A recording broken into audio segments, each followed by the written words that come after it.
Estamos gravando, a partir deste momento, o nosso estudo bíblico, que hoje será no livro de Salmos. Hoje, Caxias do Sul, 25 graus, céu limpo, em pleno verão, dia 19 de agosto, né? E tempo especial. Que seja para nós que estamos aqui online ao vivo e também para quem assistir a esta aula em outro momento. Alguém leu recentemente, aí nas últimas semanas ou no último mês, o livro de Salmos? Eu sim. Charlene, tu leu na última semana os 150 Salmos? Recentemente? Todos não, mas eu li alguns. Leu alguns. Tá bom. Daiane, como é que foi esse projeto aí? Te lançasse na tentativa de ler os 150?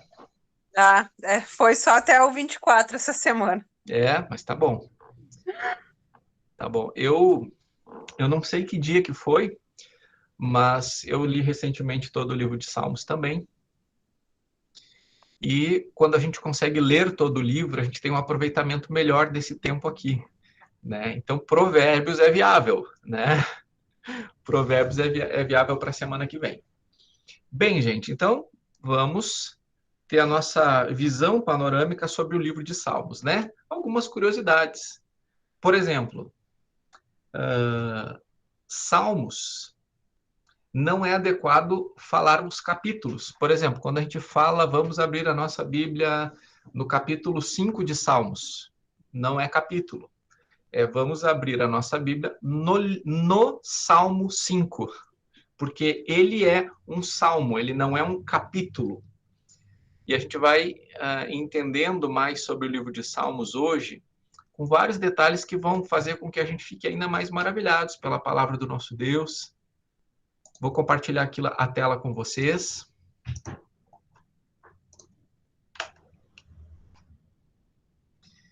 Me sinaliza com joinha se está aparecendo aí a tela compartilhada. Sim, beleza. Então, Salmos, né, do hebraico Terrilim. Salmos, né, conhecido na comunidade judaica como livro de Salmos, né? Terrilim significa louvores. E aí aquele quadro geral que nos ajuda a ter uma visão inicial panorâmica, né? Olha só. Primeira coisa, na verdade, não existe um livro de Salmos na Bíblia. Existem 5 livros de Salmos compilados em um só. Então, quando os Salmos foram compostos, eles foram compostos em momentos totalmente diferentes. Desde o primeiro Salmo ser escrito até o último Salmo ser escrito, passaram-se 1000 anos aproximadamente. Então, como nós temos vários escritores humanos, ou melhor dizendo, vários salmistas, né? Davi, os coraitas, Asaf, que pode ter sido uma pessoa, ou, digamos assim, os integrantes de uma família, mais uma porção de anônimos. Então, eles foram escritos, em algum momento eles foram compilados. Alguém que pode ter sido Esdras, que pode ter sido Neemias, que pode ter sido Jeremias, não temos como ter essa certeza. Alguém compilou eles. E esta compilação não aconteceu num momento único, aconteceu em pelo menos 5 momentos. Então, num primeiro momento, alguns salmos foram compilados. Num outro momento, outros salmos foram compilados. Em outro momento, outros foram compilados. E aí, quando tinham 5 saltérios, eles foram juntados em um só, que é o que nós temos hoje como, então, o livro de Salmos. Bom? Então, vamos dar uma olhada nas nossas Bíblias. Abre aí no Salmo 1.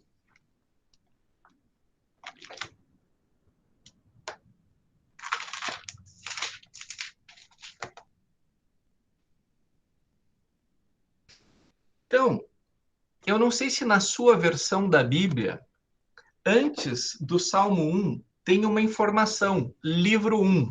Tem essa informação aí na sua Bíblia? O Samuel está sinalizando, não tem essa informação aí, livro 1. Então tá. Então eu não sei se vai aparecer o contrário para vocês ou certo, né? O livro dos Salmos, e aí ele, ó, livro 1. Então, o Salmo 1 é o primeiro salmo do livro 1. Sim, Daiane, pode falar. A minha tem 1 e 41. Quer dizer que vai até o 41 esse primeiro livro? Exatamente. Vamos até o 41. Tá. Então, agora vamos sair do Salmo 1, vamos até o Salmo 41.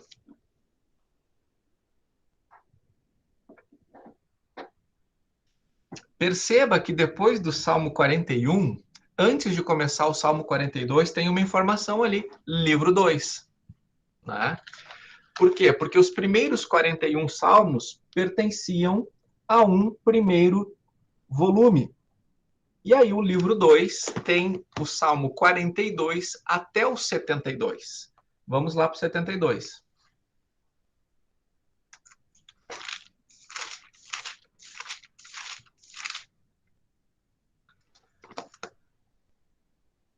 Pode baixar a tua mãozinha, Daiane.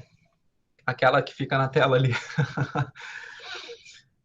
Olha só, final do Salmo 72, aí nós temos o início do livro 3, certo? Que vai do 73 ao 89. Olha só, vamos voltar, deixa aberto aí nessa página, porém vamos voltar ao Salmo 41.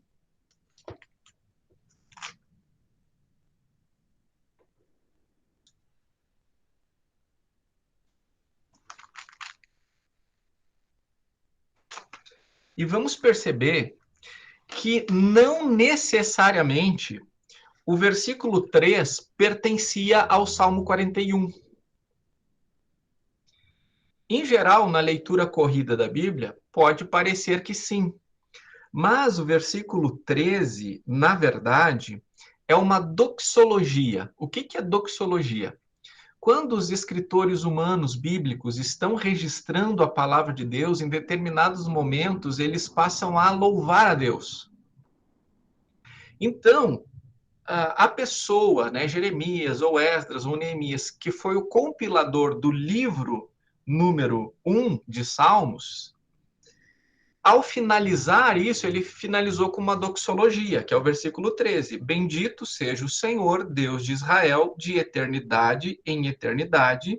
Amém e amém. Vamos olhar para o Salmo 72. Nós temos a doxologia ali no versículo 18 e 19. Bendito seja o Senhor, Deus, o Deus de Israel, o único que faz maravilhas. Bendito para sempre o seu glorioso nome, e da sua glória se encha toda a terra. Amém e amém. E aí o compilador ainda trouxe mais uma informação.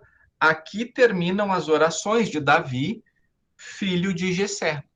Mas veja só, nós vamos continuar tendo salmos de Davi no grande livro de Salmos, né? Então ele está dizendo que aqui nesse livro, nesse volume 2, se encerraram os salmos de Davi. Vamos lá para o Salmo 79.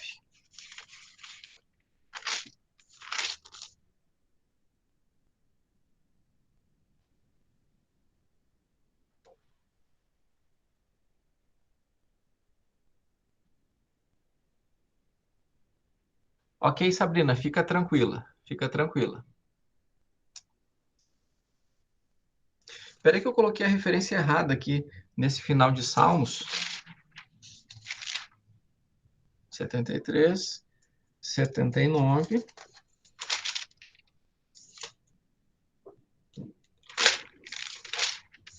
Vamos direto ali para o 106.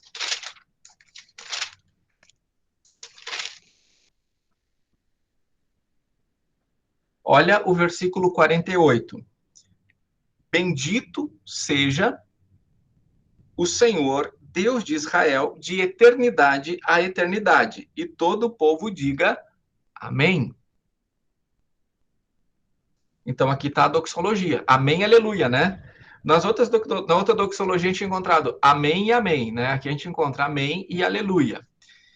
E aí, então, no Salmo 107, começa o livro 5, que vai até o Salmo 150. E o Salmo 150 é uma doxologia inteira, né? Louvai a Deus no seu santuário, louve no firmamento, obra do seu poder, louve, e termina com aleluia.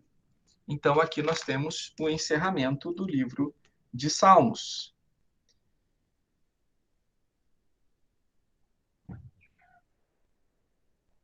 Salmo 89, tá? Por isso que eu me confundi. Eu escrevi 79 ali para vocês, tá? Mas é o 89. Deixa eu corrigir isso agora para não dar confusão. Então, dá uma olhada aí no Salmo 89. E alguém leia, por favor, a doxologia.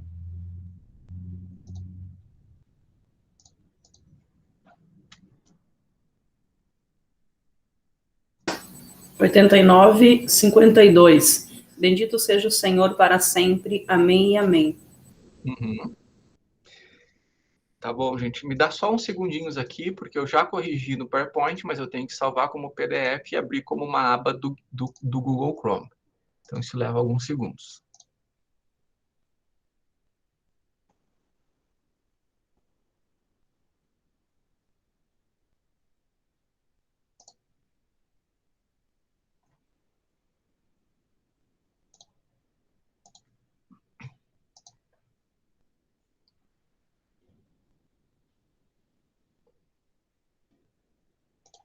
Bom, enquanto o computador está fazendo o processamento aqui,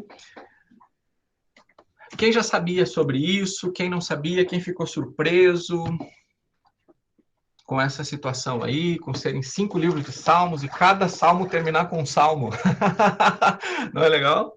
Cada livro de salmos terminar com um salmo, né? No sentido da doxologia, né? Pode falar, Charlene. Pastor, então, pelo que eu vi do que tu fez do PowerPoint ali, o livro 5 ele fala mais sobre louvores, é isso? Sim, sim. Nós vamos, daqui a pouco, ter uma visão mais panorâmica ainda sobre cada um dos livros, e aí a gente vai poder entender a ênfase que cada um deles tem. E a aula depois fica salva lá se eu quisesse. Como eu gostei do que tu fez ali, explicando bem direito cada salmo que fala, eu posso ir até lá e salvar? Não entendi, Charlene, como é que é? Se eu quisesse estudar ali depois, né, de agora, eu poderia ir até, enfim, lá no YouTube para poder rever a aula, para fazer Sim. algumas anotações. Eu tenho que ter um código, alguma coisa assim? Não, tu tem que ter o aplicativo da igreja. Tu tem o aplicativo da Sim, igreja? eu tenho em comum. Isso. Aí Sim, lá, na página inicial, tem Escola Bíblica. Clica lá, tu vai ser direcionada para todas as aulas do semestre. tá bom. Uhum, obrigada. Beleza. Então, já voltei aqui com...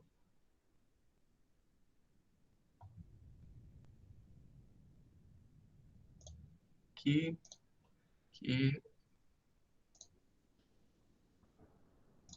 Então, voltando a compartilhar.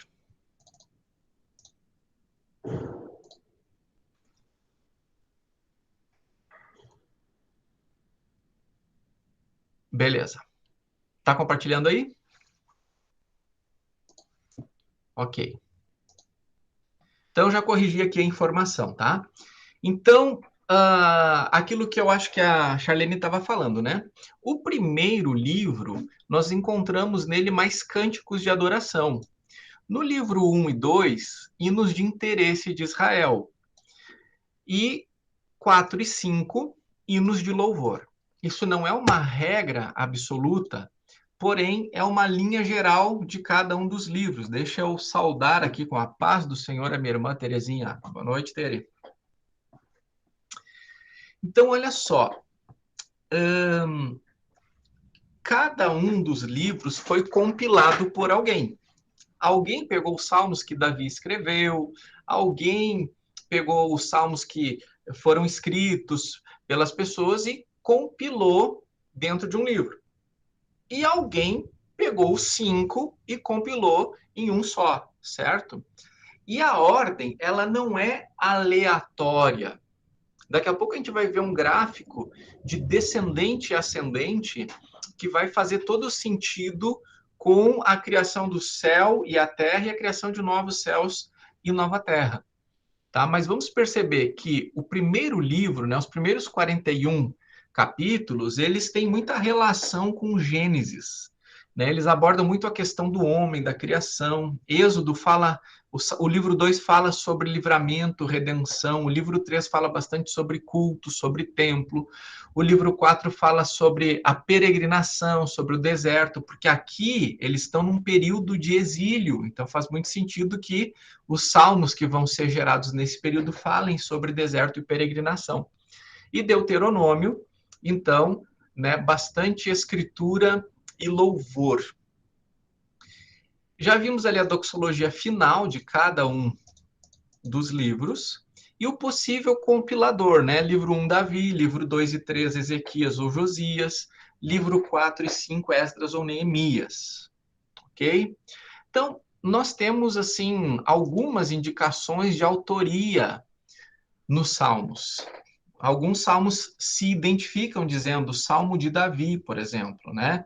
Então, aqui, referindo salmos de Davi, salmos de Asaf, dos Coraitas, Salomão, Moisés. Veja bem, Moisés existiu séculos e séculos antes de Davi, né? Então, este Salmo 90, dá uma olhada lá. Vamos lá para Salmo 90?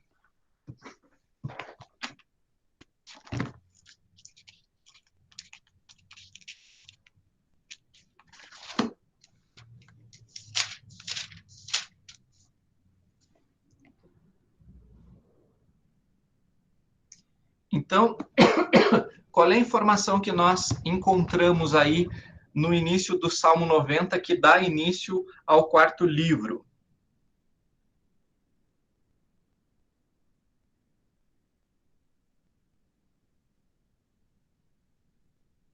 Hein? Pode compartilhar aí? O que está na sua Bíblia aí? Oração. Moisés, homem de Deus. Uhum. Então, oração de Moisés, homem de Deus. Então, aqui, o compilador foi lá na história de Israel, né, no repositório mais antigo das Escrituras, em relação a esse momento, e traz Salmo de Moisés. Etã, vamos olhar o Salmo 89.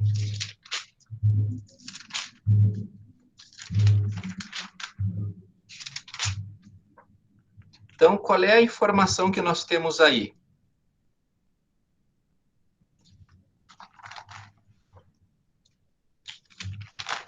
Poema do Ezraíta Etã. Uhum. Muito bem. Agora, deixa aberto aí e vamos lá para 1 Reis 4:31.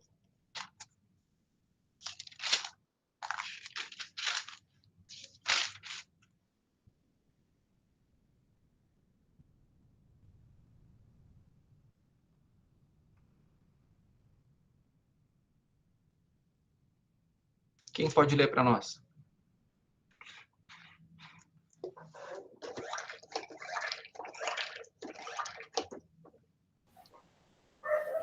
Ele era mais sábio do que qualquer outro homem. Este? Uhum. Mais do que o Ezraíta Etã, mais sábio do que Emã, Calcol e Darda, filhos de Maol. Sua fama espalhou-se por todas as nações em redor. Está falando de Salomão, que também escreveu o Salmo, né?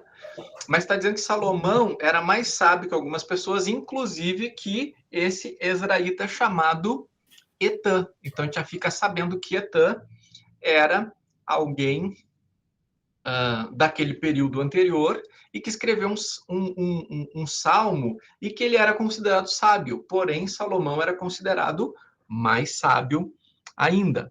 E 48 salmos sem uma autoria identificada.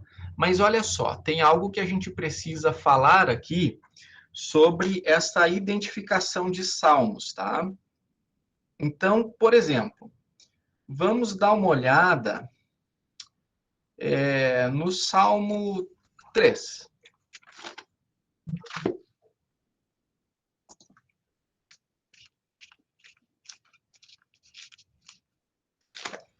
Então, qual é a informação que temos aqui no início do Salmo 3? Deixa eu só dar uma boa noite para Erli e para Karine.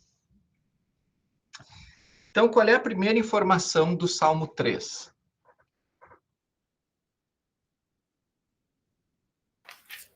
Salmo de Davi quando fugiu do seu filho Absalão. Ok. Então, a gente pode ter certeza que este é um salmo de Davi? Sim ou não? Faz sinalzinho assim. Quando for um sim ou não, faz assim, ó. Porque às vezes pode ser que seja uma pegadinha. Pegadinha gospel. Não podemos ter certeza. E eu vou dizer por quê. Porque essa informação que nós encontramos aqui, Salmo de Davi, quando fugia de Absalão, seu filho, ela não vai constar no Salmo original. Isso aqui, alguém que conhecia a história vai colocar isto, e isso vai ser incorporado ao texto hebraico, ok? Não há motivos nenhum para a gente desconfiar de que não seja isso. Só que a gente precisa saber que não necessariamente a pessoa que escreveu o Salmo colocou isso. Porque, por exemplo, quando Davi escrevia os Salmos, em geral ele escreve em primeira pessoa, né? Eu, Deus, mim, me, comigo, para mim. Então, seria estranho que ele mesmo escrevesse Salmo de Davi quando fugia de Absalão, seu filho. Por quê? Olha só, no versículo 1, Senhor, como tem crescido o número dos meus adversários. Né? Está falando em primeira pessoa aqui, mas o título está em terceira pessoa. Então, o compilador dos Salmos, provavelmente, acrescentou isso didaticamente para que fique mais fácil para a gente fazer a relação entre o Salmo e o acontecimento que o gerou, certo? Então, essa é uma informação. A outra informação é a seguinte: a palavra que é traduzida por de, por exemplo, Salmo de Davi, ele também pode ser traduzida, essa expressão, por para. Então, onde a gente vê Salmo de Davi, também caberia ser Salmo para Davi. Então, quem defende que é de Davi, está defendendo além da autoridade que a palavra no hebraico dá. Então, pode ser que alguém fez o salmo, foi lá e deu de presente para Davi usar aquela oração para Deus. Tá? Faz mais sentido que seja um salmo de Davi? Faz, porque ele era um salmista. Só que, como estudantes da palavra de Deus, a gente precisa entender cada detalhe que nos é acessível. Tá bom? E, particularmente, antes disso, você percebe que tem essa informação, né? Salmo de Davi, quando fugia de Absalão, seu filho, e acima dessa informação tem um título em negrito, né? Então, o título em negrito aqui é Confiança na Salvação de Deus. Esse título em negrito certamente não estava lá, tá? Os títulos em negrito são colocados pelos tradutores da Bíblia. Então, por exemplo, você vai encontrar títulos diferentes na NVI, para a Nova Almeida Atualizada, para a Almeida Corrigida e Fiel, para a Nova Tradução na Linguagem de Hoje, para a Mensagem, porque estes títulos, eles são didáticos não inspirados. Nós entendemos que os escritores bíblicos e os compiladores bíblicos foram inspirados pelo Espírito Santo, mas os tradutores não foram inspirados pelo Espírito Santo. Foram usados pelo Espírito Santo, sim, mas não naquilo que a teologia chama de inspiração, que é o Espírito Santo levando homens a, por sua ação e direção, registrarem a palavra de Deus tal e qual. Certo? Agora, nenhuma tradução dos manuscritos originais para as diversas línguas é inspirada. Nós entendemos que elas são guiadas. Tá? Porque a palavra de Deus é inerrante, ela não contém erro, mas cada tradução da Bíblia que é feita tem uma série de erros. Então, eu já falei para vocês, né, que somente na Nova Almeida Atualizada, eu passei para a Sociedade Bíblica 150 erros, mais ou menos. Desses 150, alguns eles aceitaram e mudaram, e outros eles não aceitaram, porque, na verdade, talvez fosse uma questão de ponto de vista ou escolha de tradução mesmo, né? Mas, por exemplo, na primeira que foi impressa, na primeira tiragem, João 15:11, Jesus disse: eu falo essas coisas para que a alegria de vocês seja completa, para que a minha alegria esteja em vocês e a alegria de vocês seja completa. Mas como é que eles traduziram? Para que a minha alegria esteja em vocês e para que a minha alegria seja completa. Jesus não disse isso. Jesus disse para que a alegria de vocês seja completa. Então, dentro das correções que eu procurei enxergar necessárias, enviei para lá, eles mudaram isso. Tá? Então, se fosse inspirado pelo Espírito Santo, não teria nenhum erro na tradução em nada, certo? Então, esse título, ele não pode guiar o teu estudo, tá? Então, por exemplo, eu vou ler o Salmo 3, que é sobre confiança na salvação de Deus. Pode ser, mas talvez não seja. Ou talvez não seja só isso. Talvez Deus queira que eu veja uma outra coisa que não esse aspecto. Então, o texto em negrito, o título em negrito, é algo assim, é alguém que entendeu que o Salmo era sobre isso, mas você não precisa ser guiado por isso. Isso vale para todos os títulos em negrito na Bíblia, tá? Daiane. Quero te perguntar, porque até eu fui procurar a palavra que eu não sabia o que era, que na minha tem interlúdio. E pelo que eu entendi, é uma pausa para melodia de música, isso? Sim. Não só para música, tá? Mas nas versões antigas da Bíblia tá selar, né? Quem é que tem uma versão antiga da Bíblia que tem selar? A Sandra. Nas versões mais atuais, que mantém, tá escrito pausa. E, infelizmente, para grande tristeza da minha parte, a maior parte das versões não está tirando isso do texto. Até dá um espacinho entre parágrafos, entendeu? Eu joguei isso lá para a Sociedade Bíblica, que eu acho que tinha que trazer. Porque esse interlúdio, ele não é só em relação à execução da música, mas às vezes é tipo assim, como se o salmista dissesse, tá, agora pare e pensa um pouco sobre isso antes de seguir. Entende? Tipo, por exemplo, o Salmo... Deixa eu dar uma olhada aqui.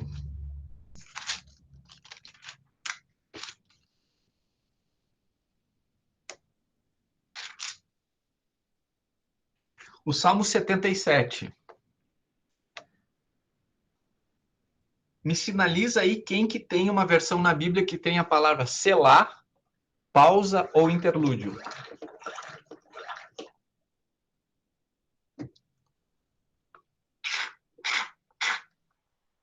Essa minha não tem. A outra que eu tenho, tem. Certo. O que a tua tem, Karine? Tem pausa. Pausa. Alguém mais tem aí alguma informação? Pausa, selar. Onde é que estão as pausas aí, Karine? Diz os versículos que estão as pausas. Tem depois do 3, depois do 9 e depois do 15. Depois do 15. Alguém que não tenha nenhuma palavra e tem algum espaço entre esses versículos na sua Bíblia, um espaço um pouquinho maior? Daiane, na tua Bíblia está escrito interlúdio? Sim, na minha interlúdio. Tá. Faz muito sentido que, nesse caso, tenha a ver com música, porque qual é o título que tem aí? Não em negrito. Qual é o título incorporado ao texto hebraico? Para o mestre de música. Ao mestre de música, ou ao mestre de canto, Gedutum. Então, faz muito sentido que essas pausas aí sejam em relação à música, tá? Mas sempre também são pausas em relação a pensamento, tá? Bom, dito isso, eu disse para vocês que eu gosto muito de fazer a relação dos Salmos com os livros históricos, porque nos livros históricos a gente fica sabendo o que estava acontecendo com as pessoas, e no livro dos Salmos a gente fica sabendo o que elas estavam sentindo. Então, corpo nos históricos, né? E mente e coração nos Salmos. Vamos ver que lindo isso. Salmo 59.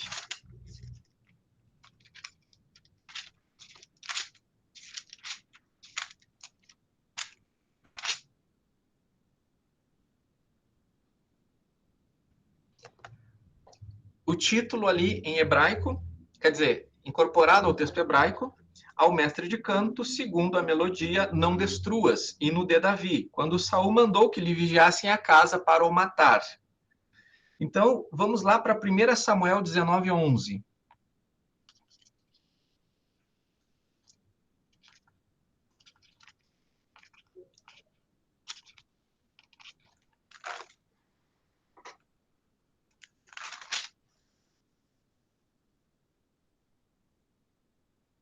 Quem que pode ler aí, por favor? Vamos ler o 11 e o 12, tá? 1 Samuel 19, 11 e 12. Saul enviou alguns homens à casa de Davi para vigiá-lo e matá-lo de manhã. Mas Mical, a mulher de Davi, o alertou: se você não fugir essa noite para salvar a sua vida, amanhã estará morto. Então Mical fez Davi descer por uma janela e ele fugiu. Agora tu imagina, o rei manda pessoas vigiarem Davi para matar Davi pela manhã, ou seja, uma tocaia, tá? Então pensa, o próprio rei, usando sua autoridade, sua força militar / policial, manda pessoas para cercarem a casa de Davi, para ficar cuidando ver se Davi não ia sair de casa, para que Davi, pela manhã, fosse morto. Só que Mical, filha de Saul, esposa de Davi, fica sabendo, percebe, e diz: Davi, tu tem que fugir. Tu tem que fugir agora, porque amanhã já vai ser tarde demais. E aí, a esposa de Davi vai descer Davi por uma janela. E aí Davi fugiu e escapou. Ok, essa é a história. E aí tu imagina Davi correndo, ofegante. Aí ele chega em algum lugar. Eu consigo imaginar essa cena. E aí nesse lugar que ele consegue dar essa sentada para respirar, lá no Salmo 59. Livra-me, Deus meu, dos meus inimigos. Põe-me fora do alcance dos meus adversários. Livra-me dos que praticam a iniquidade, salva-me dos homens sanguinários. Pois eis que armam ciladas a minha alma. Não está o pessoal de tocada lá? De tocaia? Contra mim se reúnem os fortes, sem que eu tenha cometido qualquer transgressão ou pecado ao Senhor. Sem culpa minha, eles se apressam para me atacar. Desperta, venha ao meu encontro e vê. Tu, Senhor dos exércitos, és o Deus de Israel. Desperta, pois, e castiga todas as nações. Não te compadeças de nenhum dos que traiçoeiramente praticam a iniquidade. Ao anoitecer, né, a situação é essa, uivam como cães à volta da cidade. Proferem ameaça em seus lábios, pois quem vai ouvir? E aí, então, versículo 16, já para o finalzinho, né? Eu, porém, cantarei a tua força, pela manhã louvarei com alegria a tua misericórdia, pois tu tens sido o meu alto refúgio e proteção no dia da angústia. A ti, força minha, cantarei louvores, porque Deus é meu alto refúgio, é o Deus da minha misericórdia. Eu vou compartilhar a tela com vocês novamente, e aqui na tela vocês vão ver várias relações de salmos, com momentos assim. Então, 1 Samuel 19:11, que a gente leu, relacionado ao Salmo 59, e aqui várias relações que eu trago para vocês da situação com o Salmo. Aqui, o que a pessoa está vivendo, aqui o que ela está sentindo, aqui o que está acontecendo, e aqui o que ela está, então, percebendo, sentindo, buscando ao Senhor.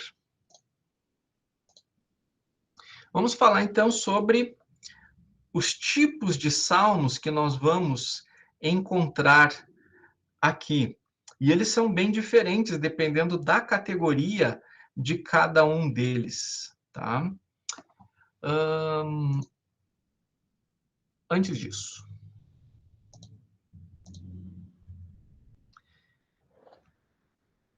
como que os 5 livros de Salmos, que vão compreender o grande livro de Salmos, como que eles eram usados, né, na comunidade judaica? Eles eram como, digamos assim, um inário.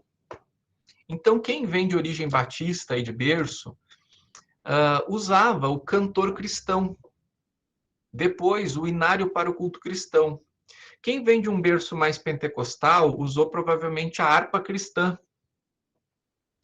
E também era comum ter uma coletânea com corinhos. Alguém desse tempo? Tinha coletânea de corinhos, né? Hoje em dia, né, não se precisa mais, porque tem na internet e tudo mais. Mas era muito comum que nos bancos das igrejas ficassem lá os inários, as coletâneas de corinhos, que o pessoal usava. Não tinha projetor, não tinha data show, então as igrejas tinham isso espalhados nos bancos, né? E os salmos, então, era esse inário para o culto religioso, né? No início, ele era o guia devocional para o povo judeu e ele se centralizava no templo. Mas à medida que o tempo foi passando, no exílio e na volta do exílio, também era utilizado nas sinagogas, certo? Vamos dar uma olhada em Lucas 20, 42. Eu vou pedir para a Karine abrir em Lucas 20, 42 e o Samuel, Atos 1. Atos 1, 20.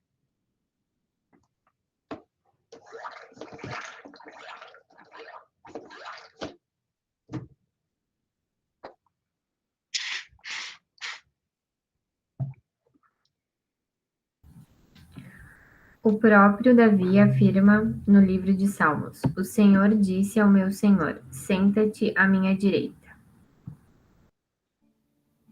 Ou seja, aqui nós estamos tendo já, num contexto de pregação da palavra, de exposição, de explicação, a leitura, a referência a um salmo.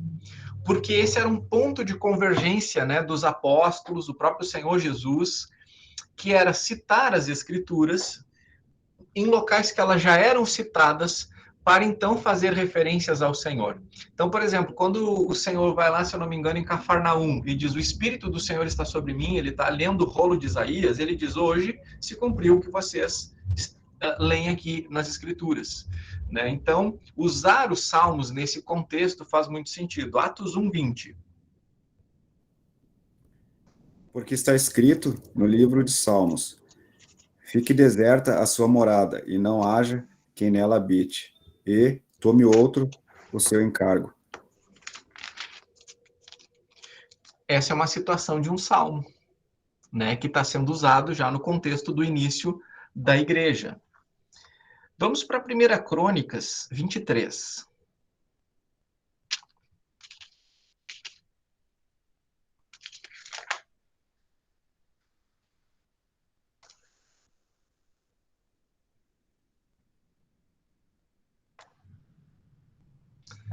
Nós já sabemos, né, que grande parte dos salmos era dedicado a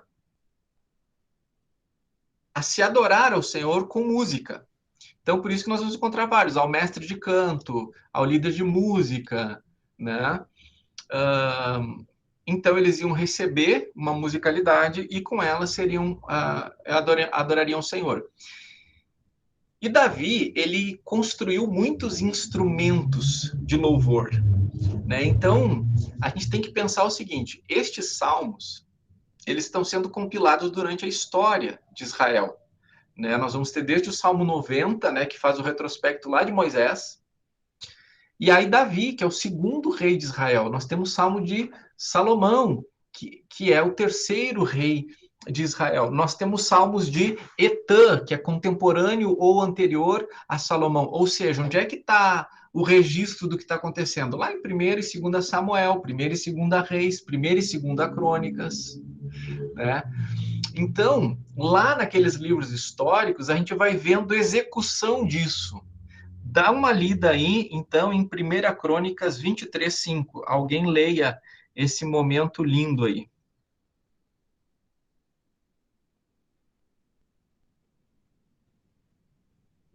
Quem pode ler?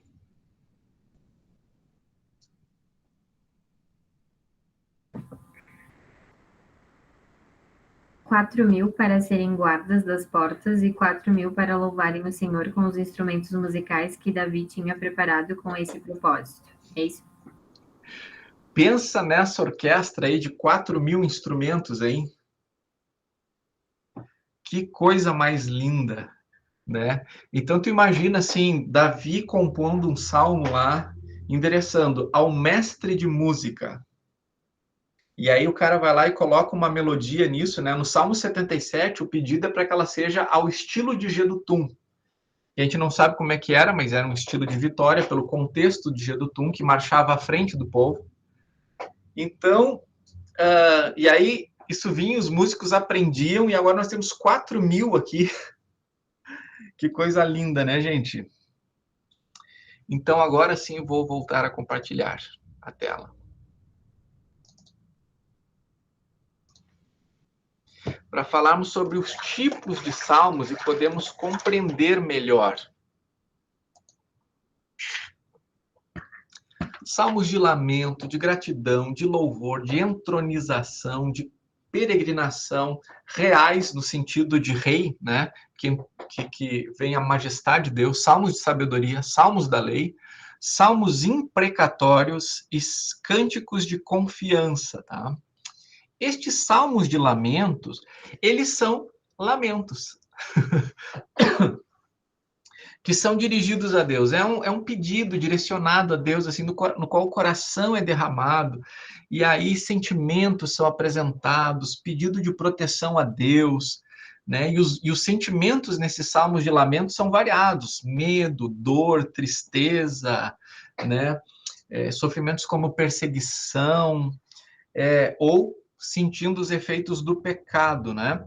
Mas, mesmo que sejam salmos de lamento, em geral, eles terminam com esperança, com confiança. Ele diz, ó, tá doendo, mas Deus vai dar um jeito nisso, porque Ele é Deus, porque Ele é bom, porque seu amor dura para sempre. Vamos lá para o Salmo 22, para ter um exemplo de salmo de lamento. Na apostila do material, que é dada gratuitamente a todo mundo que conclui o curso, né, tem todos os, ou praticamente todos os salmos aí com exemplos de cada uma das categorias, tá? Salmo 22. Deus meu, por que me desamparaste? Por que se acham longe de minha, por que se acham longe de minha salvação as palavras do meu gemido? Deus meu, clamo de dia e não me respondes, também de noite, porém não tenho sossego. Você já identificou por que esse salmo está aqui, né? Quem é que diz, Deus meu, por que me desamparaste? Esse é um salmo profético, messiânico, né? Mas, apesar de ser perfeitamente dito por Jesus, é um salmo que está aqui por causa de Cristo. Davi, que provavelmente foi quem escreveu esse salmo, ele está passando por uma situação muito difícil na qual ele se sente desamparado por Deus. E, gente, que pena que não tinha Spotify naquela época, né? Ou iPod, ou MP3, né? Porque, olha só, ao mestre de canto, segundo a melodia Corsa da Manhã. Gente, eu queria muito conhecer essa melodia Corsa da Manhã. Isso deve ser a coisa mais linda, né? E Jesus vai dizer na cruz aí, e aí, assim, ó, cá entre nós, né? Jesus com o Pai, com o Espírito Santo, inspiraram a canção no estilo Corsa da Manhã, né? Então eu fico pensando essa música passando na cabeça de Jesus na cruz, né? Mas aqui então que eu quero trazer para você o exemplo de que é um salmo de lamento. Então tem vários salmos que se enquadram nessa categoria. Salmos de gratidão. Vamos olhar o 118.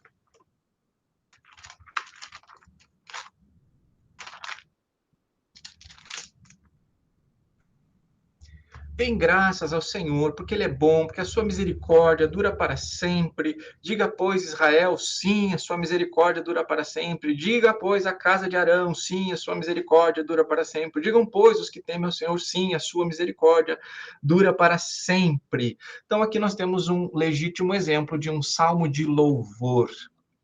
Salmos de entronização. O que significa isso?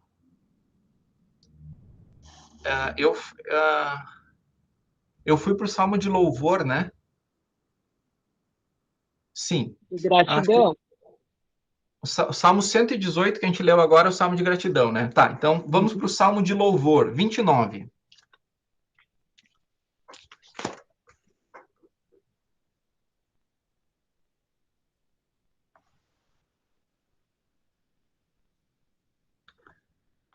Deem graças ao Senhor, ó filhos de Deus. Deem ao Senhor glória e força. Deem ao Senhor a glória devida ao seu nome. Adorem o Senhor na beleza da sua santidade. Qual é a diferença sutil entre salmos de gratidão e salmos de louvor? Normalmente o salmo de gratidão tem a ver com vamos louvar o Senhor porque ele nos ajudou no dia da angústia. E o salmo de louvor é vamos louvar o Senhor porque o Senhor é bom, porque o Senhor é o Senhor.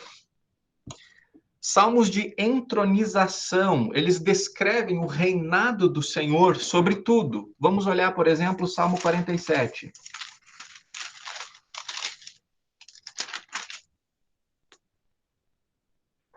Batam palmas todos os povos, aclame a Deus com voz de júbilo, pois o Senhor é altíssimo e tremendo, é o grande rei sobre toda a terra. Cânticos de peregrinação. Gente, eu quero que vocês viajem comigo agora para Canaã. Você sabe que Deus é um Deus de festa, né? E eu sempre me incomodo muito quando alguém diz que pregadores da palavra precisam ter seriedade, não podem contar piada, não podem rir, porque a palavra de Deus é séria, porque não sei o quê. Bom, ela é séria no sentido de ser verdadeira, de ser eficaz, de vir do grande Deus, Rei soberano do universo inteiro. Mas para cada ocasião de Israel, Deus diz, façam uma festa. E nessa festa, a palavra tinha que ser lida, cânticos tinham que ser entoados. O contexto é festa. Você vai ler como a palavra de Deus. Você lembra que quando a cidade de Jerusalém foi reconstruída, templo foi reconstruído, muro foi reconstruído, aí o povo foi reunido para ouvir a leitura da lei, das escrituras. E aí, Esdras lia as escrituras, e aí tinha gente no meio do povo explicando as escrituras, e aí o povo chorava. E o que Esdras disse? Pode parar com o choro. Hoje é dia de alegria. Então, meus irmãos e minhas irmãs, não vamos cair nessa onda aí, tá? Porque a palavra de Deus é séria e o pessoal estava chorando de tristeza lá porque estava vendo que estava vivendo longe do que a palavra de Deus está dizendo. Não, mas só um pouquinho. Isso aqui é o que vai ajudar a gente. Então vamos se alegrar. Mudança, chance, misericórdia que o Senhor está trazendo sobre as nossas vidas. Tá? Então, como eu disse para vocês, Deus estabeleceu festas anuais, que não importa onde é que a pessoa morava, ela tinha que vir para Jerusalém celebrar a festa. E aí tinham salmos que eram compostos, tinham músicas que eram compostos exclusivamente para o pessoal cantar quando saía da sua cidade e ia para Jerusalém. Tipo a gente que vai cantando, caminhando vou para Canaã, caminhando vou para Canaã. Quem conhece? Caminhando vou para Canaã, glória a Deus, caminhando vou para Canaã. E aí tinha outra parte, né, meio snobista assim, né? Se você não vai, não impeça a mim. Então, tipo assim, cântico de peregrinação. E eu fico imaginando, meu Deus, que maravilha, assim, aquela cena das caravanas indo para Jerusalém e cantando ano após ano, festa após festa, aquelas canções. Então, vamos dar uma olhada aí em alguns exemplos, né? O Salmo 46, estamos aqui pertinho. O Salmo 46 é um destes salmos.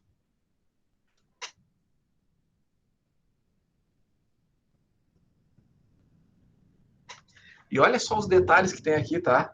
Ao mestre de canto dos filhos de Corá em voz de soprano. Cântico. Tá? Então, esse é um cântico que provavelmente as mulheres cantavam, né? Porque soprano corresponde a uma determinada altura da clave de sol que as mulheres com o timbre mais agudo cantam, né? Em geral, aquelas mulheres cantam são as sopranos. Então, este salmo aqui era um destes salmos, assim, de cântico. Mas, Você lembra do alegrei-me quando me disseram vamos, vamos à casa do Senhor? Vai indo lá para esse salmo. Alegrei-me quando me disseram vamos, vamos à casa do Senhor. Salmo 122, 1. Quem conhece esse cântico aí, levanta a mão, só para saber aqui, ó. Esse é o legítimo salmo de peregrinação. Salmo 122. Olha lá. Alegrei-me quando me disseram, vamos à casa do Senhor. Parar os nossos pés junto às suas portas, ó Jerusalém. Jerusalém, você que está construída como uma cidade bem sólida, para onde está... Né? Então, que coisa linda. Seguimos aqui, salmos reais. Ou também chamados salmos de realeza. Salmo 21.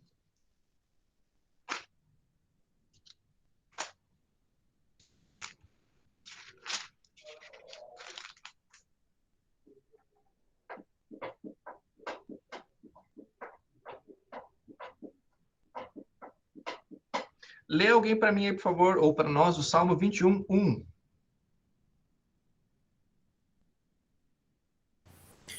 Ó Senhor Deus, o rei está muito feliz porque lhe deste força. Está muito contente porque o tornaste vitorioso.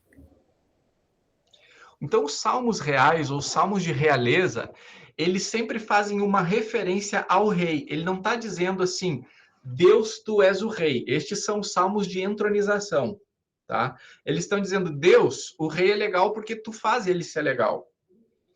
Deus, o rei está feliz porque tu faz ele ser feliz. Rei, Deus, o rei é importante porque tu faz ele ser importante. Então, ele sempre tem um duplo sentido, um sentido histórico que se aplica à pessoa daquele rei de Israel, em geral a Davi, e também, principalmente, escatológico, né, se referindo ao ungido de Deus, o rei Jesus. Salmo de sabedoria. Vamos olhar o 32. O Alistair está aqui, viu, Sandra? Está aqui com o Felipe, estou vendo o Felipe falar com ele. Salmo 32, fiquei feliz de ver o Alistair aqui hoje. Salmo 32, Salmo de sabedoria. O que está escrito aí no título incorporado ao texto hebraico?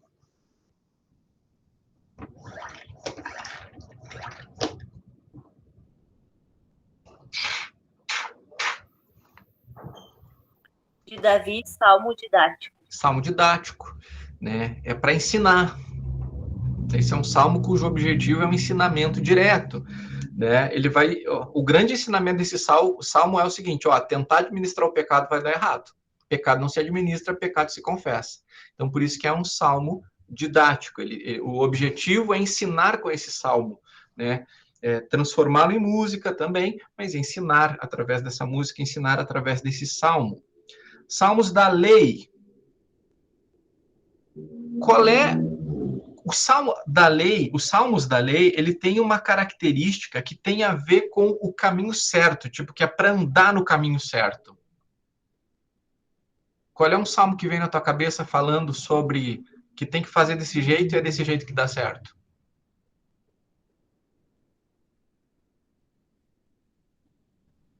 Salmo 1, né? Porque no que a lei se resume? A lei se resume em bênção para o justo, maldição para o ímpio. Então, quando tem essa questão aí, é um salmo de lei, em geral, tá? E aí vem os salmos imprecatórios, gente, que aí os crentes entendem errado os salmos imprecatórios. O que são os salmos imprecatórios? São salmos que registram o desejo de alguém que está sofrendo para que Deus vá lá e sente o cajado nos inimigos, tá? Salmos imprecatórios não são aqueles salmos de lamento. No salmo de lamento é assim, Deus, eu estou sofrendo, me ajuda. O salmo imprecatório é Deus, essa gente maldosa, maligna, filhos do capeta, estão fazendo eu sofrer. Vai lá e manda um raio na cabeça deles. Estes são os salmos imprecatórios. Tá? Vamos dar alguns exemplos aqui. Salmo 137.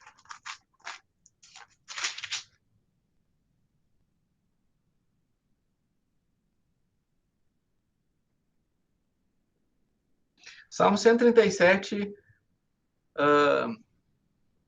7. Contra os filhos de Edom, lembra-te, Senhor, do dia em que Jerusalém foi tomada, pois diziam, arrasem, arrasem Jerusalém até os seus alicerces. Filha da Babilônia, você que será destruída, feliz aquele que lhe retribuir o mal que você nos fez. Feliz aquele que pegar os seus filhos e esmagá-los contra a pedra. Ô, louco. Né? Por que eu disse que os crentes não entendem, né? Porque daí ele lê esse salmo aqui, daí ele fica pensando naquela pessoa chata que está incomodando. Ou naquele esquerdista ou naquele bolsonarista, dependendo né, do viés político da pessoa. Senhor, esmaga contra a pedra. Não, eu estou sendo bíblico, né? Ó, se o cara aqui podia pedir para Deus esmagar com a pedra os seus inimigos, eu também posso. Né? Vamos dar um outro exemplo aqui. Salmo 7.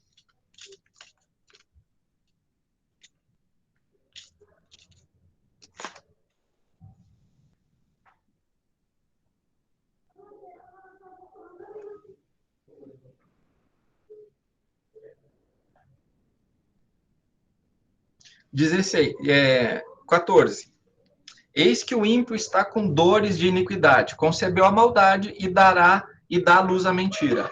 Abre e aprofunda uma cova e cai neste mesmo poço que faz. A sua maldade recai sobre a sua cabeça e sobre seu próprio crânio desce a sua violência. Eu não. Eu, porém, louvarei o Senhor segundo a sua justiça e cantarei louvores ao nome do Senhor Altíssimo.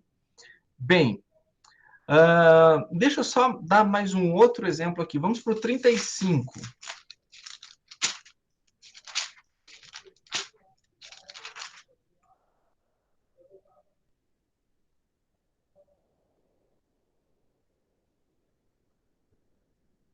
Estamos lá?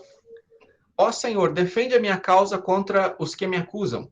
Luta contra aqueles que me atacam. Embraça o escudo e a couraça e ergue-te em meu auxílio. Empunha a lança e reprime o passo dos meus perseguidores. Dize a minha alma, eu sou a salvação. Sejam confundidos e cobertos de vexame os que buscam tirar minha vida. Retrocedam e sejam envergonhados os que tramam contra mim. Sejam como a palha que o vento leva, impelindo-os o anjo do Senhor. Que o caminho deles fique escuro e se torne escorregadio, e que o anjo do Senhor os persiga. Porque sem razão me armaram ciladas, sem motivo abriram uma cova para mim. Venha sobre o inimigo a destruição quando ele menos esperar, e prendam nos laços que tramou ocultamente. Caiam neles para a sua própria ruína. Então minha alma se alegrará no Senhor e se regozijará na sua salvação. O Salmo continua ali com outras imprecatoriedades. Mas, gente, eu gostaria de enfatizar uma coisa aqui. Os salmos imprecatórios, eles são feitos pelo justo. Senhor, eu sou justo, eu te louvo, eu sou bom, eu não cometo erros, eu não tenho pecados. Injustamente, estes ímpios estão me atacando. Então, vai lá e resolve com eles. E como é que normalmente os evangelicais entendem esses salmos, né? Que eu e você somos o justo e que os nossos inimigos são o ímpio. Está errado. Somente Jesus se enquadra no papel do justo nos Salmos. Todos os demais são inimigos, incluindo eu e você. Jesus morreu na cruz por causa dos nossos pecados. Nossos, meu e seu, que estamos aqui nessa aula. Nós somos os perseguidores. Nós somos os blasfemos. E aí, o justo é Cristo. Certo? Então, nós não temos o direito de usar os salmos imprecatórios a nosso favor. Até porque a revelação progressiva chega no ponto que diz: a nossa luta não é contra carne e sangue. Né? Então, como é que eu vou clamar contra carne e sangue, se a minha luta não é contra carne e sangue, se Jesus diz que a gente tem que orar e abençoar os nossos inimigos? Então, saiba, Salmo imprecatório serve para mim e para você nos colocarmos no papel do ímpio e agradecermos a misericórdia de Deus, que na cruz em Cristo pediu perdão por nós. Perdoa-lhes porque não sabem o que fazem. Nós somos os perseguidores e Jesus está dizendo na cruz. Eles não sabem o que fazem, então vamos perdoar. Certo? E salmos de confiança. Nesses salmos, o salmista ele pode até enfrentar dificuldades, mas ele permanece seguro no auxílio de Deus. E aí, então, ele já proclama essa fé e confiança no Senhor. Salmo 62. Somente em Deus a minha alma espera silenciosa, dele vem a minha salvação. Só ele é a minha rocha, a minha salvação e o meu alto refúgio, não serei muito abalado. Bom, de forma geral, todos os 150 salmos cabem dentro de uma dessas categorias, às vezes estando em mais de uma categoria, certo? Isso aqui é só uma classificação para nos ajudar com uma visão panorâmica. Sandra. Fechado o teu microfone. Dentro daquele salmo de peregrinação, tem também um termo que se usa também como cântico dos degraus? Também. Digamos assim, tem algumas bíblias que trazem isso, o cântico dos degraus, né? Que trazem aquela ideia de que o pessoal estava subindo a escadaria do templo, digamos assim, né? Só que, na verdade, subindo Jerusalém, porque Jerusalém fica no alto de um monte, tanto é que a palavra Jerusalém significa monte de paz. Então, para chegar lá, tinha toda uma escadaria, ou um conjunto de escadarias. Então, por isso o cântico dos degraus. E aí, pensa comigo, gente, um monte de caravana chegando, cantando. Claro que não cantando o mesmo cântico, né? São vários. Tu imagina que coisa maravilhosa, né? Tá lá, assim, em Jerusalém cercada de louvor e adoração, né? Daiane. O 91 se encaixaria em qual? Salmo 91, aquele que habita no esconderijo do Altíssimo, é um salmo de confiança, de certa maneira, né? A sombra do Onipotente descansará, direi do meu Deus, direi do Senhor, tu és o meu Deus. Ele livrará você do laço do passarinheiro e da peste perniciosa. Provavelmente a gente poderia enquadrá-lo aqui, sim, num salmo de confiança. Tá bom. Salmo 91, famoso salmo da Bíblia aberta nos lugares que não leem a Bíblia.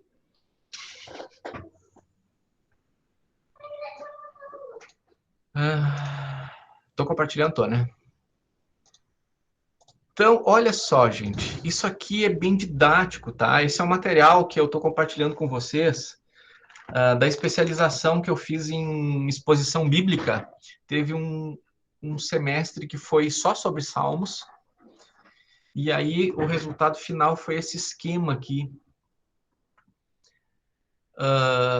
O Salmo número 1 e número 2, você tem que lembrar o seguinte, eles não foram escritos na sequência que estão nos Salmos. Alguém os compilou naquela ordem, tá? E a ordem no qual os Salmos são compilados, eles têm um paralelo muito, muito, muito semelhante com a criação do céu e da terra e a criação de novos céus e nova terra. Olha só, o Salmo 1 e 2, eles são pilares que sustentam as coisas sobre como as coisas deveriam funcionar. Eles são tipo o ideal. Mas o Salmo 3 em diante é ladeira abaixo em relação ao que está sentindo, ao que se está pensando, ao que está acontecendo na história de Israel.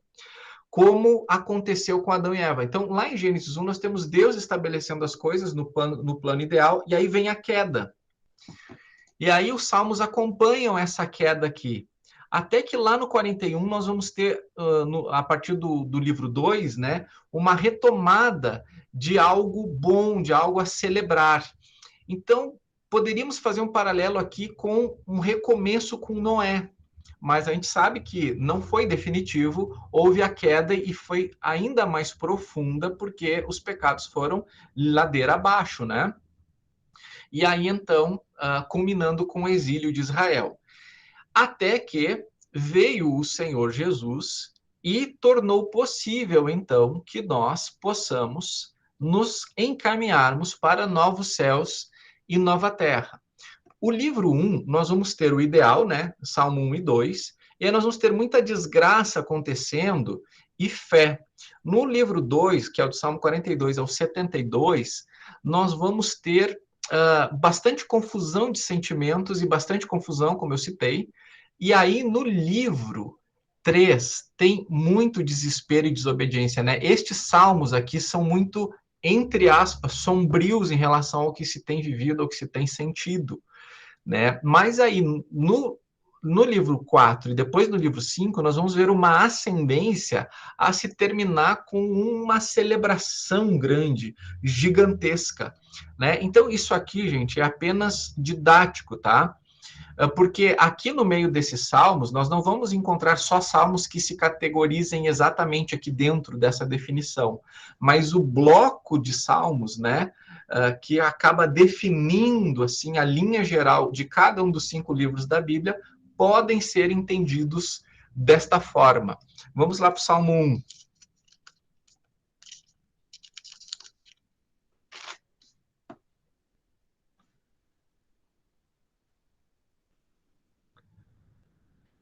Então, o Salmo 1 é o ideal. Como é que as coisas deveriam ser? Bem-aventurado é aquele que não anda no conselho dos ímpios, não se detém no caminho dos pecadores, nem se assenta na roda dos escarnecedores. Pelo contrário, o seu prazer está na lei do Senhor, na sua lei medida de dia e de noite. Ele é como uma árvore plantada junto a uma corrente de águas, que no devido tempo dá o seu fruto e cuja folhagem não murcha, e tudo que ele faz será bem sucedido. Os ímpios não são assim, são porém como a palha que o vento dispersa, por isso os ímpios não prevalecerão no juízo, nem os pecadores na congregação dos justos, pois o Senhor conhece o caminho dos justos, mas o caminho dos ímpios perecerá. Quem assiste a gravação na velocidade 2 agora vai ter que voltar ali. Então, o salmo que começa o livro 1 e o salmo que começa os livros todos, ele mostra esse ideal. E aí o salmo número 2, né, fala sobre o reinado do ungido de Deus. Porque se enfurecem as nações e os povos imaginam coisas vãs, os reis da terra se levantam, as autoridades conspiram contra o Senhor, contra o seu ungido, dizendo, vamos romper os seus laços, sacudir de nós as nossas algemas. Aquele que habita nos céus dá risada, o Senhor zomba deles no dia na sua ira, a seu tempo lhes falará, e no seu furor os deixará apavorados, dizendo, eu constituí o meu rei sobre o meu santo monte Sião. O rei diz, proclamarei o decreto do Senhor, ele me disse, você é meu filho, hoje eu gerei, peça e eu lhe darei as nações por herança e as extremidades da terra por sua possessão. Como uma vara de ferro você as quebrará e as despedaçará como um vaso do oleiro. Agora, pois, ó rei, sejam prudentes, deixem-se advertir, juízes da terra, sirvam o Senhor com temor e alegrem-se nele com tremor. Beijem o filho para que não se irrite, não pereçam no caminho, porque em breve se acenderá sua ira, bem-aventurados todos os que nele se refugiam. Então vamos lá. O Salmo número 1, o ideal. O Salmo número 2, olha, as nações não querem saber desse ideal. Elas se levantam contra o rei que torna tudo possível ideal, mas o rei vai prevalecer.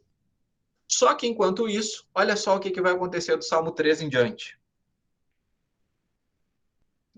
Chegue você mesmo à conclusão. Você percebe essa linha aqui acontecendo? Se você ler os salmos na sequência, você vai vendo isso. Salmo 1 e 2. Salmo 1, o ideal. Salmo número 2. Por que as nações não querem saber disso? E aí o Salmo 3, a consequência disso na própria nação de Israel acontecendo. Né? Então, nós já vamos daí para um Salmo de lamento. E aí nós vamos ter bastante disso, né? Então, Salmo 3:1, como tem crescido o número dos meus adversários? 4, capítulo 4, responde-me quando clamo da minha justiça, na angústia. Capítulo 5, acode o meu gemido. Capítulo 6, não me repreendas, tem compaixão. Capítulo 7, salva-me de todos os que me perseguem. Não é abrupta a coisa, gente? Tipo assim, bem-aventurado o varão que não anda segundo o conselho dos ímpios, nem se assenta na roda dos escarnecedores. Por que estão se levantando contra o rei ungido? E aí, ladeira abaixo. Então, perceba esse cuidado que o compilador teve, por inspiração do Espírito Santo, para nos chamar atenção sobre isso, sobre o ideal, o não viver o ideal e as consequências disso. na vida humana. Mas lá no capítulo 42, as coisas começam a mudar de figura. Assim como a corça suspira pelas águas correntes, assim por ti, meu Deus, suspira minha alma. Minha alma tem sede de ti, do Deus vivo. Quando irei, me apresentarei diante da face de Deus. As minhas lágrimas têm sido meu lamento de dia e de noite e tal. E seu Deus, onde está? Ou seja, é uma boa transição, é um bom salmo de transição para o que vem aqui, né? Porque daí, tipo assim, ele começa a se levantar mais o seu olhar em relação a Deus, né? Faze-me justiça, Deus, defende a minha causa contra a nação infiel, livre-me dessa gente fraudulenta e injusta, pois tu és a minha fortaleza. Deus, ouvimos com nossos próprios ouvidos, o meu coração transborda de belas palavras, Deus é o nosso refúgio. E aí nós vamos ter esse platô aqui e uma nova queda a partir do capítulo 50. E estes salmos aqui, do 73 ao 79, vamos dar uma olhada lá, eles provavelmente acontecem no período do exílio, em que eles veem as nações prosperando, a Babilônia prosperando, a Síria prosperando, a Pérsia prosperando, que são nações pagãs. Israel, que é o povo escolhido de Deus, está sofrendo, mas as nações pagãs estão crescendo. Então, nós vamos ter aqui, literalmente, alguns momentos assim, por que os ímpios prosperam? E por que dá tudo errado para o justo? Né? Nós vamos ter bastante isso aqui, nesse fundo de poço, aqui, tá? Mas, a partir do Salmo 90, né, e aí nós vamos ter o 91, por exemplo, ali, nós vamos ter mais renovação da esperança, olhando para livramentos que Deus já fez. Por isso que o Salmo de Moisés está ali, né?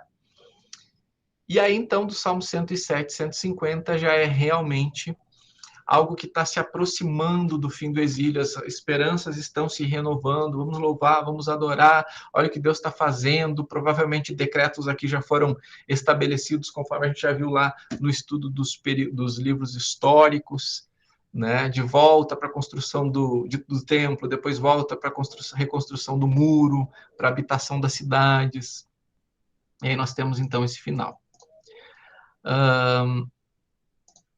Queria ver com vocês agora, nesse tempo que nos resta, uma relação cristocêntrica entre Salmos e os Evangelhos, tá?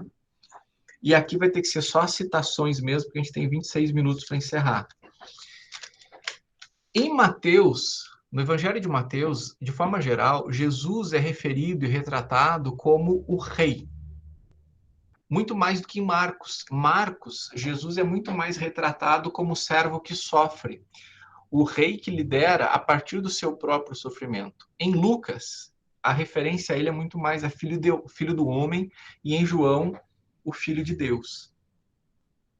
E aí nós temos vários salmos que retratam paralelamente digamos assim, esse aspecto mais enfatizado por cada um dos evangelistas.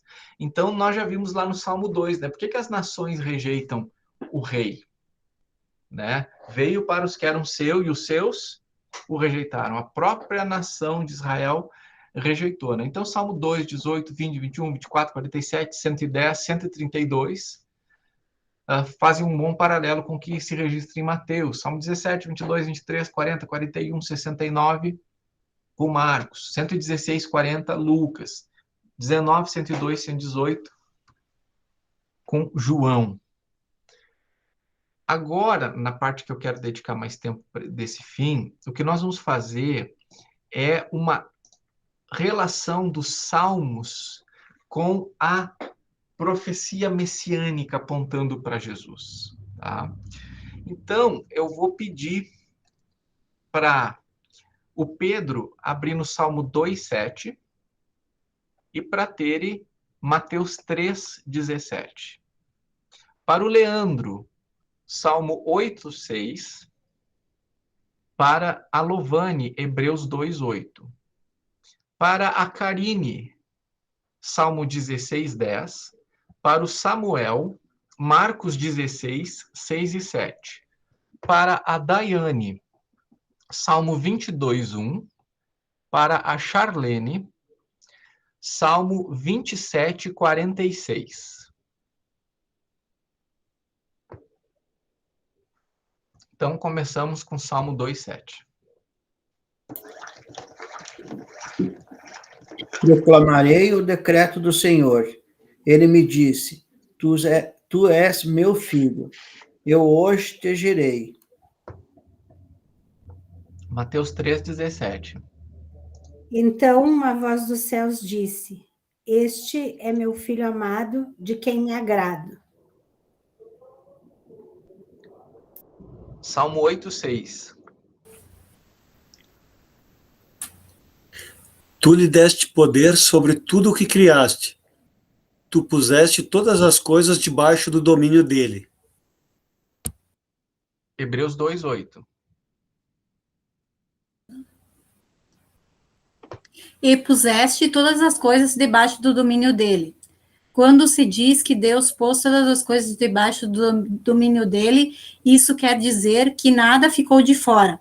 Porém, não vemos o ser humano governando hoje todas as coisas. Então, o escritor de Hebreus fazendo uma aplicação direta do que está no Salmo 8:6, a pessoa de Cristo. 16:10.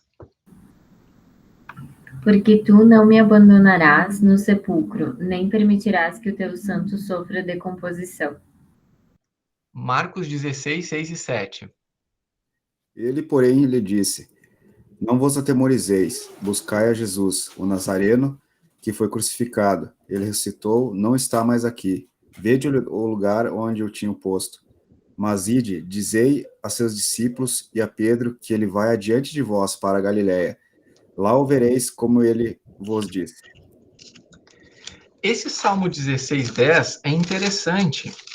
Pode ler de novo, Karine? Está com ele aberto aí?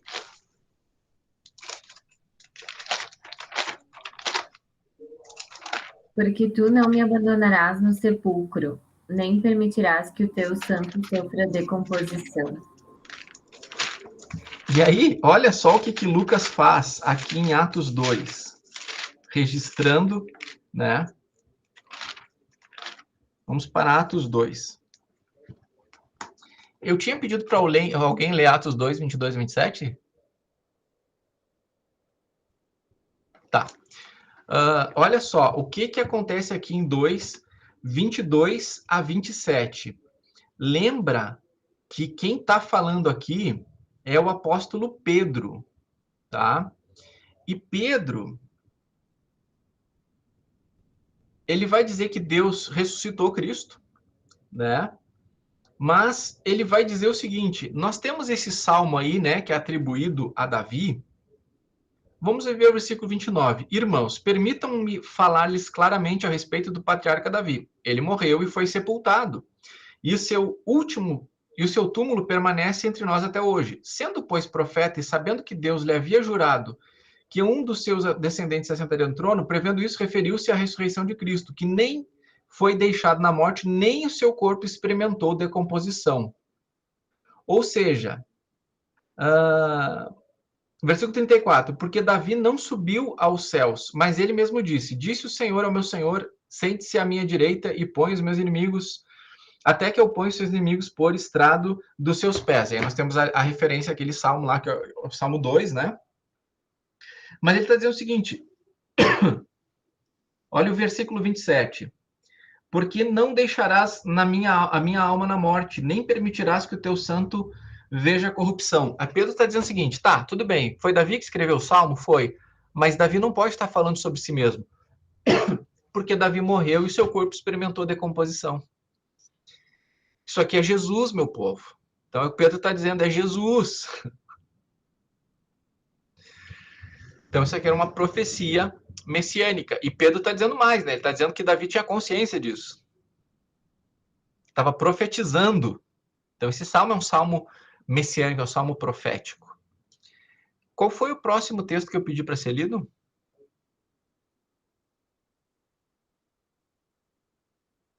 Tá.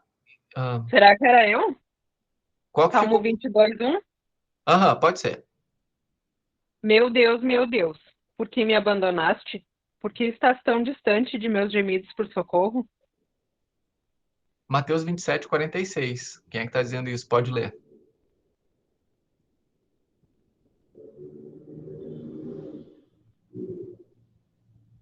Charlene, você está aí? Eu tô, só que eu entendi que era Salmos 27, daí eu não tava achando 46. Eu falei, minha Bíblia falta coisas. Ah, tá. Mateus 27, 46. Peraí, deixa eu achar.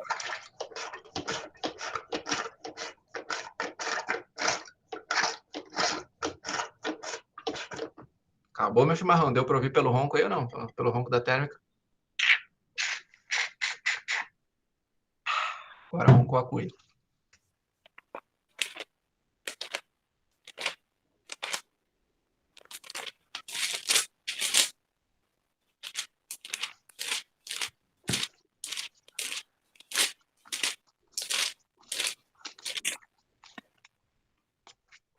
Vinte e 47:46, né? Uhum. E logo um deles correu a buscar uma esponja e, tendo-a embebido em vinagre e colocado na ponta de um caniço, deu-lhe de beber. Mateus 27, 46.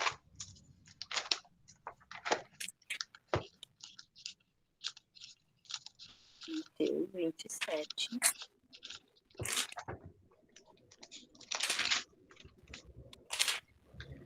Eu leio aqui. Por volta de 3 horas da tarde, Jesus clamou em alta voz, dizendo: Eli, Eli, lema sabachthani. Isso quer dizer: Deus meu, por que me desamparaste? Então, aqui a relação direta entre este salmo aí, tá? Vou pedir... O Leandro e a Lovane já leram o texto deles? Já? Me perdoe aí a falta de memória. Salmo 118, 22. Todo mundo pode abrir lá. Salmo 118, 22. E também Mateus 21, 42.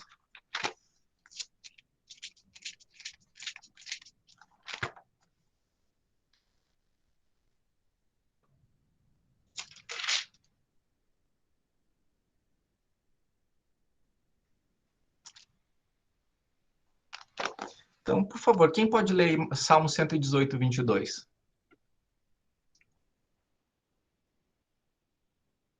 A pedra que os construtores rejeitaram se tornou a pedra angular. Quem que pode ler Mateus 21, 42? Ler este salmo na boca de Jesus. Jesus lhes disse: Vocês nunca leram isto nas Escrituras? A pedra que os construtores rejeitaram tornou-se a pedra angular. Isso vem do Senhor e é algo maravilhoso para nós. Então, Jesus, atribuindo-se ser a pedra angular, sabendo e declarando que será rejeitado, porque isso já estava nas profecias também, né? Salmo 69, versículo 9. E também João 2,17.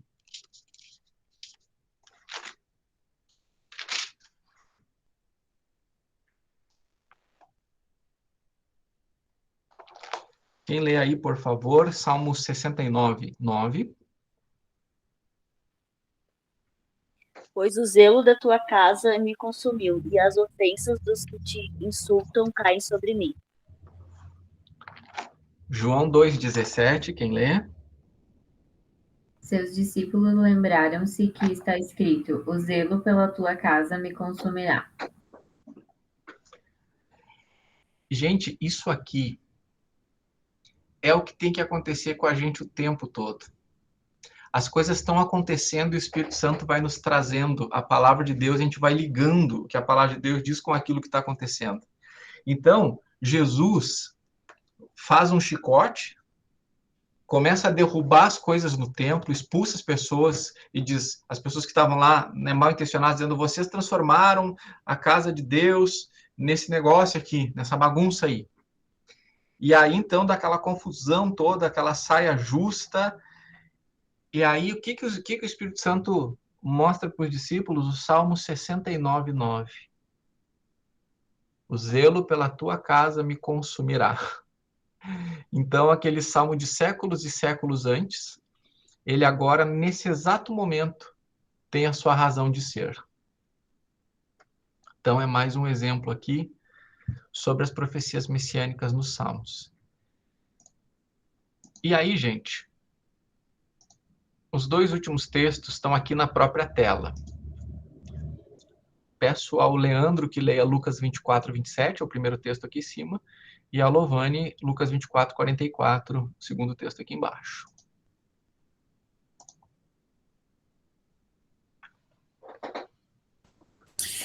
E, começando por Moisés e todos os profetas, explicou-lhes o que constava a respeito dele em todas as Escrituras. A seguir, Jesus lhes disse: São estas as palavras que eu lhes falei, estando ainda com vocês. Era necessário que se cumprisse tudo o que está escrito a respeito de mim na lei de Moisés, nos profetas e nos salmos.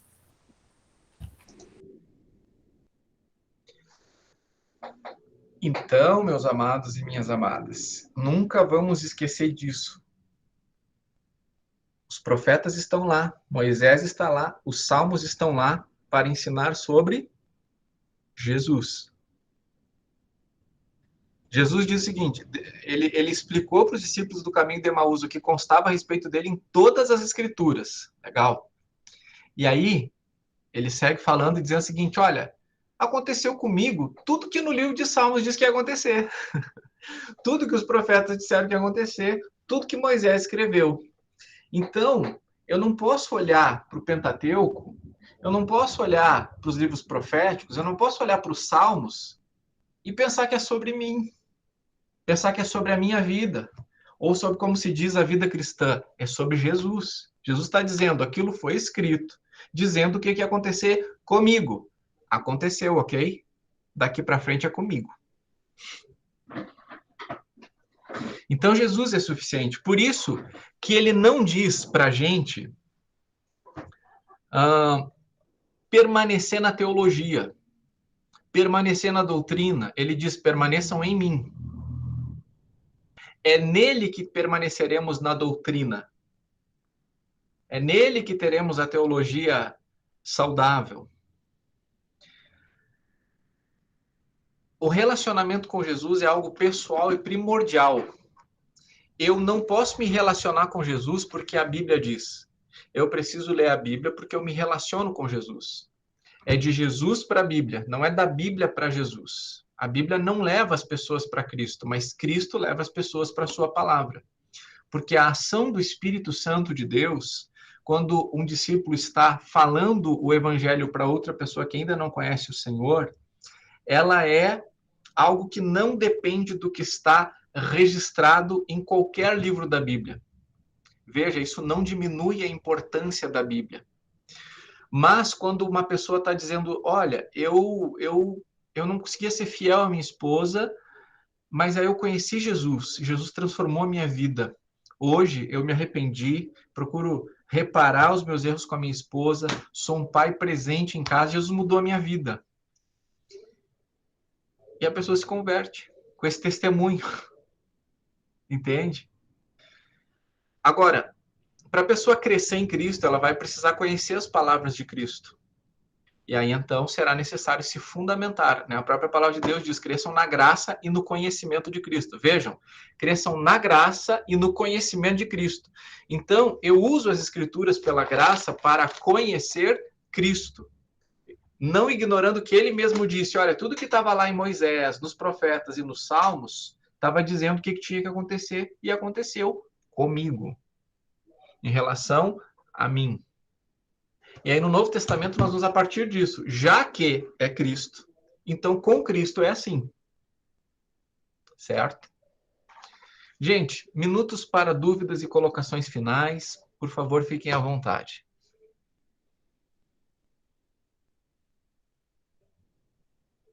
Sim, Samuel? Uma dúvida aqui, Davi. O Salmo 91, ele fala da pessoa de Cristo diretamente? Que eu vi alguns comentários sobre isso. Vamos lá para o Salmo 91.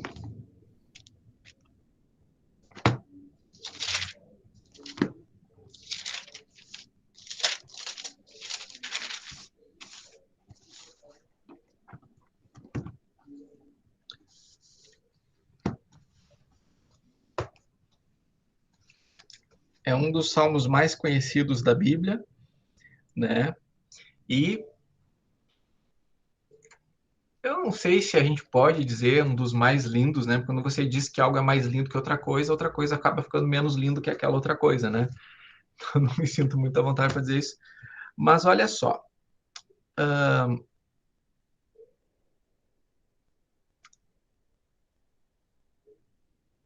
Só um minutinho que dá uma travadinha aqui. Estou abrindo.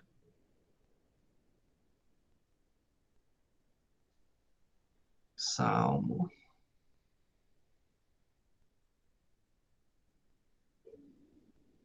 Ué?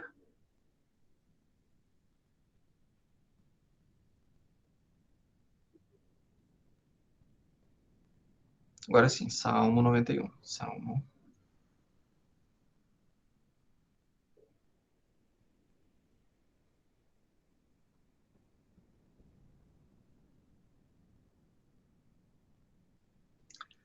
Vamos lá. Aquele que habita no abrigo do Altíssimo e descansa à sombra do Todo-Poderoso, pode dizer ao Senhor, ou do Senhor, dependendo da versão, tu és o meu refúgio, a minha fortaleza, o meu Deus em quem confio. Bem,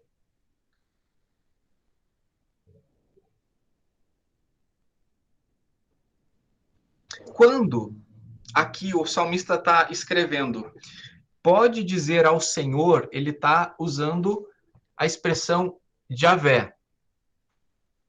Javé significa aquele que é. Popularmente, a gente diz que Javé significa eu sou, né? Não, Javé é a resposta a Deus dizer eu sou. Então, Deus disse eu sou, então Deus mandou dizer que o nome dele é aquele que é. Então, Javé, aquele que é, tá? Porém, o povo hebreu tinha medo de dizer o nome de Deus em vão. Para evitar riscos, ele não dizia Javé, ele passou a dizer Adonai, que é o que significa em hebraico Senhor. Muito bem. Aí o texto continua aqui. Tu és o meu refúgio e a minha fortaleza, o meu Deus em quem confio. Deus aqui é Elohim. Em geral, no hebraico, quando a palavra termina com rim, é plural. Por isso a palavra Elohim é Deus no plural. Lá em Gênesis, quando diz, no princípio criou Deus os céus e a terra, já há esse indicativo de que é a Trindade, porque a palavra Elohim é Deus no plural. Como a própria palavra ensina que só há um Deus, então não pode ser que no princípio criaram os deuses. Mas no princípio criou o Deus, que é plural, Pai, Filho e Espírito Santo. Então, como é que o cristianismo, a partir do apóstolo Paulo, por exemplo, lidou com essa questão? O apóstolo Paulo, ele passou a se referir à pessoa de Deus sempre que havia uma referência direta ao nome de Deus do Antigo Testamento. Sabe quando nós temos lá Shema, o Senhor teu Deus é o único Senhor? Paulo, ele vai dividir a Shema e vai dizer que Deus se refere ao Pai e Senhor se refere ao Filho. E assim, a gente não vai ser politeísta, mas não vai ignorar o fato de que só existe um Deus e um só Senhor. Só que, assim como Adonai passou a ser um título Senhor no hebraico, Kyrios é um título no grego. Então, Paulo fez a relação entre Kyrios e Adonai. Então, toda vez que nós temos o correspondente a Adonai no Antigo Testamento, nós temos, então, uma referência a Cristo. Por isso, aqui, nós poderíamos fazer esse entendimento à luz de como Paulo fazia sua teologia cristocêntrica, de que sim, é Cristo. Não podemos dizer Jesus ainda aqui, porque Jesus é o nome que vai ser revelado lá na frente pelo anjo a Maria, né? Mas, no contexto hebraico, Cristo. No hebraico, Messias, tá? Só no grego que Messias será traduzido para Cristo. Então, sim, aqui nós teríamos um salmo messiânico, tá? E olha só, sabe quem que via esse salmo como messiânico também? Satanás. Porque Satanás vai dizer assim, tá, tu não é o cara, tu não é o filho de Deus, então pula daqui, porque a teu respeito está escrito que aos seus anjos se dará ordem a teu respeito e eles vão te acolher. Né? Satanás ele dá uma deturpadinha, mas ele cita ali o versículo 10 em diante: nenhum mal atingirá, desgraça alguma chegará à tua tenda, porque a seus anjos ele dá ordem a seu respeito, dará ordem a seu respeito para que o protejam em todos os seus caminhos. Então, Satanás vê esse versículo como messiânico, né? Então, talvez se tem uma coisa que a gente possa concordar com o inimigo, é isso aí. Que as escrituras são sobre Jesus. Não sei se esclarece, Samuel.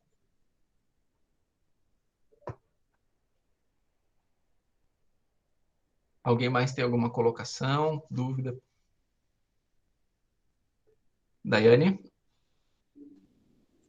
Nossa, então, tipo, porque esse salmo, a Duda tinha 4 anos, ela decorou o salmo, a gente orava muito o salmo, sabe? E eu sempre orei ele pra mim. Tipo, praga alguma chegará à tua tenda, sabe? Eu pensava na minha casa, então tá totalmente errado. Totalmente não, porque se tu estás em Cristo, ele se aplica a ti. Tá, beleza. Nenhum salmo se aplica a nós diretamente, mas se nós estamos em Cristo, que é a pessoa a que se aplicam os salmos, então nós estamos vivendo isso. Porque, por exemplo, os salmos vão falar sobre os nossos pés na rocha, certo? E quem é a rocha? Cristo. O apóstolo Paulo fala que Cristo é aquela rocha, que inclusive foi a rocha que Moisés bateu, e por isso Moisés não pode entrar na Terra Prometida, né? A gente pensa que Moisés não pode entrar na Terra Prometida porque ele ficou brabinho. É muito mais do que isso, ele bateu 2 vezes na rocha. E como diz Hebreus, Cristo sofreu uma só vez, não 2. E aí Moisés vai lá e bate 2 vezes na rocha, e Paulo diz Cristo era a rocha. Né? Então, quer dizer, se os meus pés estão firmados na rocha, eu estou bem. Quem é a rocha? É Cristo. Então, estou bem se eu estou em Cristo. Obrigada.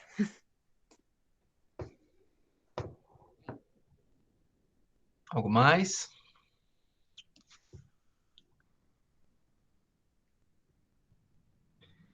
Então, eu estou finalizando a gravação agora, para a gente poder